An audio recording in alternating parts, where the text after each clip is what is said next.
ನನ್ನ ಕಡೆ ಇಷ್ಟು ರೊಕ್ಕ ಐತಿ, ನಾ ಇಷ್ಟು ಗಳಿಸ್ತೇನೆ, ಇದು ಮಾರಿ ನಂಗೆ ಇಷ್ಟು ರೊಕ್ಕ ಸಿಗತ್ತೈತೆ ಅಂಥೇಳಿ ಯಾವತ್ತೂ ಯಾರಿಗೂ ತಿಳಿಸ್ಬೇಡ್ರಿ. ನಿಮ್ಮ ಜೋಡಿ ಹತ್ರ ಇರೋರು, ನಿಮ್ಮ ಜೋಡಿ ಭಾಳ ವರ್ಷಲಿಂತ್ರ ಇರೋರು ಕೆಲವೊಮ್ಮೆ ಇದ್ರ ಸಂಬಂಧ ನಿಮ್ಗೆ ಹಾನಿ ಮಾಡುವುದು. ಹಿಂಗಾಗಿತ್ತು US ಒಂದು ಕಪಲ್ ಚೆನ್ನೈಗೆ ಬಂದಿದ್ರು. ಕಪಲ್ ರೀಸೆಂಟ್ಲಿ ಅವ್ರದ್ದು ಒಂದು ಆನ್ಸಿಸ್ಟರ್ ಪ್ರಾಪರ್ಟಿ ಮಾರಿ 40 ಕೋಟಿ ರೂಪಾಯಿ ಗಳಿಸ್ಕೊಂಡಿದ್ರು. ಇದ್ರ ಬಗ್ಗೆ ಅವ್ರು ಮಾತಾಡೋಬೇಕಾದ್ರೆ ಅವ್ರ ಜೊತೆ 10 ವರ್ಷಲಿಂತ್ರ ಕೆಲಸ ಮಾಡ್ತಿದ್ದ ಡ್ರೈವರ್ ಇದ್ದ ಕಿವಿಗೆ ಬಿತ್ತು. ಅವಾಗ ನೋಡ್ರಿ ಅವ್ನ ತಲೆ ತಿರ್ಗಾಕ ಶುರು ಆಗ್ಬಿಡ್ತ. ಅವ ಇದನ್ನ ಪಡ್ಕೋಬೇಕಂತ ಹೇಳಿ ಅವ್ರ ಫ್ರೆಂಡ್ಸ್ ಜೋಡಿ ಡಿಸ್ಕಸ್ ಮಾಡಿದ್ದ. ಆ ಕಪಲಿಗೆ ಸಾಯಿಸಿ ಆ ರೊಕ್ಕ ದೋಚ್ಕೊಂಡು ಹೋಗೋದು ಪ್ಲ್ಯಾನ್ ಮಾಡಿದ್ದ. ಹಂಗಾತ ಸ್ವಲ್ಪ ದಿನ ಆದ್ಮೇಲೆ ಆ ಕಪಲ್ಸಿಗೆ ಇವ ಕೊಂದ ಅವ್ರ ಫಾರ್ಮರ್ಸಿಂದ ಮುಚ್ಚಾಕ್ಬಿಟ್ಟ. ಮುಂದೆ ಅವ್ರ ಮನ್ಯಾಗಿರೋ ಎಲ್ಲ ಹಣ, ಬಂಗಾರ, ಬೆಳ್ಳಿ ತೊಗೊಂಡು ಓಡೋಗ್ಬಿಟ್ಟ.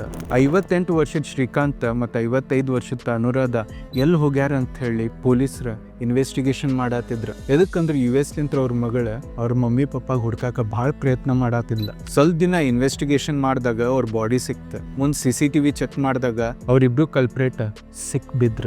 ಈ ಕೇಸ್ಲಿಂತ್ರ ಗೊತ್ತಾಗ್ತೈತಿ ಯಾವತ್ತೂ ಯಾರಿಗೂ ನಿಮ್ಮ ಫೈನಾನ್ಸ್ ಬಗ್ಗೆ ಹೇಳಬೇಡ್ರಿ, ನಿಮ್ಮ ಕಡೆ ಇರೋ ಹಣದ ಬಗ್ಗೆ ಯಾರಿಗೂ ತಿಳಿಸ್ಬೇಡ್ರಿ. ಎದಕ್ಕಂದ್ರೆ ನಿಮ್ಮ ಜೋಡಿ ಕ್ಲೋಸ್ ಇರೋ, ನಿಮ್ಮ ಜೋಡಿ ಭಾಳ ವರ್ಷಲಿಂತ್ರ ಇರೋರು ಕೆಲವೊಮ್ಮೆ ತಮ್ಮ ಕೊರತೆ ಸಂಬಂಧ ನಿಮ್ಗೆ ಹಾನಿ ಮಾಡಕ್ಕೆ ನೋಡ್ಬೋದು.